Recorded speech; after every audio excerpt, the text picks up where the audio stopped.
আসসালামু আলাইকুম। আমি কোনো দলকে ছোট করে কথা বলতে চাই না, কিন্তু আজকে কয়েকটা কথা বলতে চাই।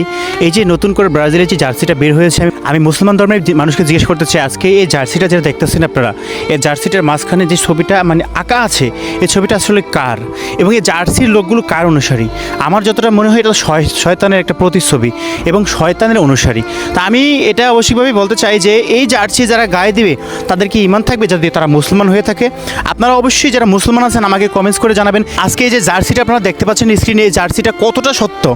কারণ এই সত্যটা যদি হয়ে থাকে তাহলে কি মুসলমান যদি এটা গায়ে দেয় তাহলে কি তার ঈমান থাকবে কিনা?